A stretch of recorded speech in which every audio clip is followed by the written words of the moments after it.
We are officially here, fellas. It is week 17. I'm sure all of you guys are very excited to be in your fantasy football championship. If you aren't in a championship and you're still watching this, of course, we greatly appreciate you. Today, we're going to do something a little bit different than the normal matchups that matter video, going through every game, over-unders, everything like that. What we're going to do instead, because of the Christmas holidays and a bunch of family obligations, what we're doing this week is I'm going to go over the 2 Christmas Day games, the Thursday game, and the 3 Saturday games. Our weekly rankings manifesto will be free all week. So go down to the link down below in the pinned comment. You'll get our weekly rankings all week for free. We are not going to be able to do the matchups that matter stuff for the Sunday main slate and for the Monday night game. Again, it is just a challenging thing with Christmas holidays. We're going to have no video Wednesday for Christmas Day. You guys enjoy that, obviously. Thursday, we may try and go live before Thursday Night Football, but probably nothing going on for the 26th as well. And then on Friday, we'll do our RB and wide receiver tier list live before the Saturday games, live before the Sunday games. So again, weekly rankings manifesto is free down below in the pinned comment. If you guys just want to know start-sit stuff, we'll be diligent making sure we have our rankings up to date. But we are going to go through the 2 Christmas Day games, Thursday game, and the 3 Saturday games, starting with the Chiefs at Steelers, 1 p.m. Eastern kickoff on Wednesday. Make sure your lineups are set. Of all weeks, this is the week not to have something stupid happen and leave a guy in your lineup that's not playing. The Chiefs are 3-point road favorites against the Pittsburgh Steelers. Kansas City is implied for 23.5 points. The over-under is based on the entire slate, so we do have the 9th highest over-under on this game. The under catching quite a bit of the steam. Pace of play, not that great, so on and so forth. The Chiefs at Steelers game has an interesting dynamic here because both teams are actually playoff teams. Kansas City hoping to lock up the number 1 seed. Pittsburgh hopefully trying to stay in the race for the number 3 seed for the AFC North, or if they lose this game, they probably drop to the 5 seed, where Baltimore would probably take over the division pending what happens the rest of the year. Both quarterbacks have bottom 10 matchups. I personally am sitting Patrick Mahomes in the toilet bowl final of our Flock League. So I am not going to be really trusting Mahomes as anything more than a top 15 to 18-ish quarterback. I think there's definitely better options out there against the Steelers defense on the road, not expecting a super high scoring game. Isaiah Pacheco / Kareem Hunt, about a league average run defense for the Pittsburgh Steelers. I think they'll rely heavily on the run game. So those guys definitely in flex consideration. Najee Harris, very difficult matchup against Kansas City. Got to downgrade him and lower expectations. We do not know yet if DeAndre Hopkins is expected to see shadow coverage from Joey Porter Jr., but I imagine that might come out over the coming days, so keep that in mind for him. He probably sees a downgrade. Xavier Worthy should have some big play upside. He's been actually really good the last couple of weeks, so you could probably fire him into your flex spot if you needed to. George Pickens is the questionable guy going into this game because he has missed the last 2 games with a hamstring injury, but it looks like he's going to be on track to play, and it should be a spot where he's able to get some damage done. It's a game environment that the Steelers want to win. Kansas City's probably going to be leading the game at some point, so George Pickens in a pretty good spot there. Travis Kelce and Pat Freiermuth, both viable tight end, top 15-ish tight ends that you can play if you need some. So moving into the 4:30 p.m. Eastern Christmas Day game, we have the Ravens at Texans, and this one is very important to the FSE squad here because we actually advanced a team into the Best Ball Mania final, and we have Lamar Jackson, Rashad Bateman, Isaiah Likely, and Nico Collins on that team. Stacked up a little 3-by-1 week 17 correlation all the way back on May 20th when we drafted that team. It's called BBM draft number 3 if you guys want to go watch that stream. The Ravens are 5.5-point road favorites here against Houston, who just lost Tank Dell. Of course, they lost Stephon Diggs earlier on in the year, so they're running a little bit short on the weapons. 46.5-point over-under for this game. The pace of play, the under catching a bit of the steam there on the lower there. We don't love the game environment here, but Baltimore does have a good matchup against Houston. On defense, the Ravens passing game, we have Lamar, Zay, those type of guys. Houston cornerbacks 19th against fantasy wide receivers and quarterbacks on average. So it appears that Lamar Jackson, Zay Flowers, Rashad Bateman should be able to get some damage done through the air. And the same is true on the other side of the field there with CJ Stroud and Nico Collins going up against the 29th ranked secondary of the Baltimore Ravens. They've played better as of late, but given that Nico is the last man standing in the wide receiver core, it looks like he is going to be on pace really to have a monster game. I have him as a top 3 receiver this week. Like I said, we're really hoping for a big performance out of him for our Best Ball Mania team. Derrick Henry versus the Houston run defense, 4th hardest matchup, so profile's a little bit tougher for Derrick Henry if you have him. And Joe Mixon, same thing, a top 10 run defense for the Ravens. Mark Andrews definitely in play here, could score a touchdown, whatever the case is. And Dalton Schultz, knowing all the injuries that the Texans have had at wide receiver, definitely becomes a viable option there as well. So moving into Thursday Night Football, again, we do have just like a regular old bog standard Thursday night game here. Seahawks at Chicago Bears. The Seahawks are 3.5-point road favorites. The over-under is also 43.5. The under catching a little bit of the steam. The pace of play is very strong, very solid there. The matchup profiles as a pretty decent one for the Chicago Bears. You have Caleb Williams, DJ Moore, Rome Odunze, and Keenan Allen. They're starting to play a little bit better on the offensive side of the ball. Even though they lost to Detroit, that's just, a way better team versus an inferior team. I do think this game could end up being a little bit closer than some people might think. 18th against fantasy wide receivers and quarterbacks on average are the Seahawks on defense, so maybe Caleb Williams at home can get some damage done through the air. Geno Smith, DK Metcalf, and JSN, on the other hand, have a very difficult matchup. The Bears defense been very stingy against the passing game.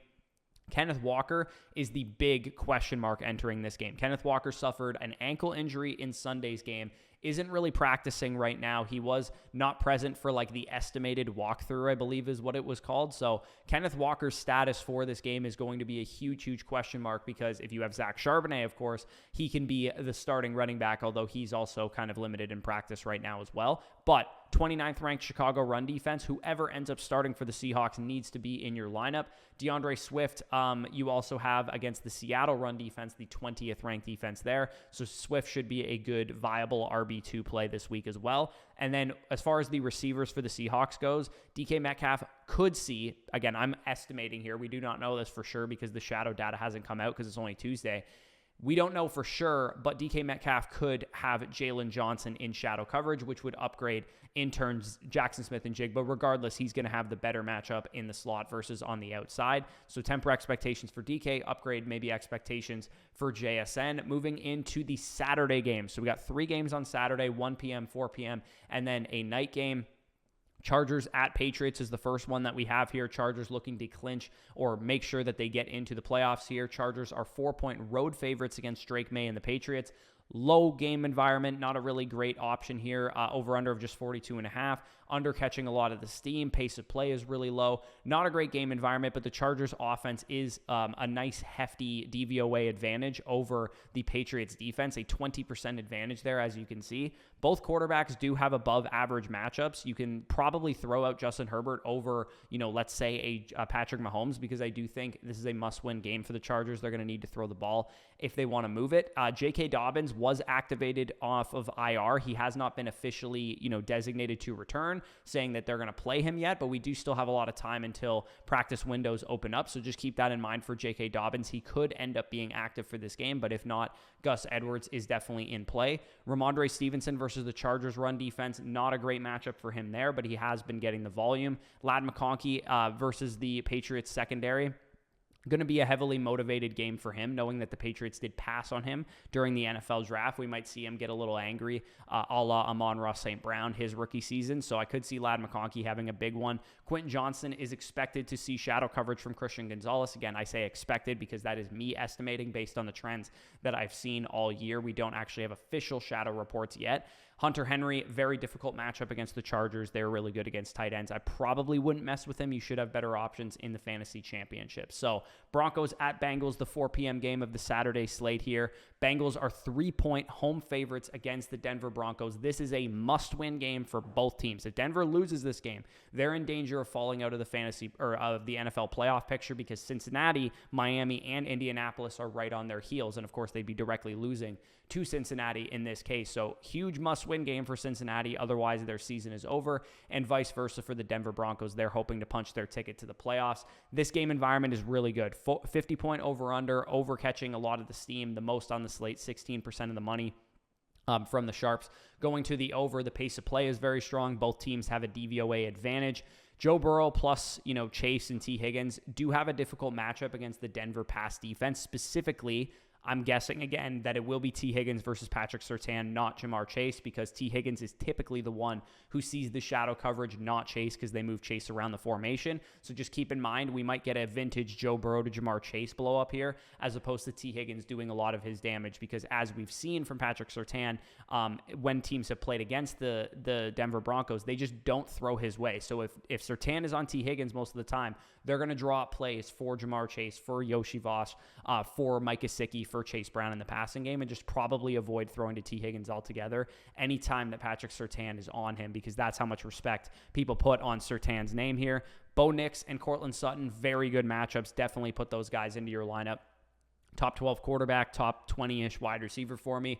Javonte Williams has a pretty good matchup against Cincinnati's run defense. Don't really know what the split is going to look like. We did have Sean Payton come out last week and say that Audric Estime has earned more touches. Jaleel McLaughlin was injured for last week's game. Maybe he comes back for this one. A lot of moving parts in the Denver Broncos backfield. I would assume if you're in the championship, you don't need to start a guy like Javonte Williams, but if for some reason you do, I think he's viable given the matchup. Chase Brown, obviously a very good play this week, a top 6 running back for me. They are 14th against fantasy running backs, the Denver Broncos, so I would imagine Cincinnati is going to get Chase Brown heavily involved. And then if you do need kicker help here, I do think you can start both of them, given the over-under is set at 50 points. So Cardinals at Rams, the final game we're going to talk about here. Again, I apologize, we could not get to all of the games this week with the holiday, but Weekly Rankings Manifesto does have all of this information. If you're just looking for, okay, I have a decision to make, what over-under is higher, so on and so forth, that is going to be in the Weekly Rankings Manifesto. That's where I pull this information from every single week.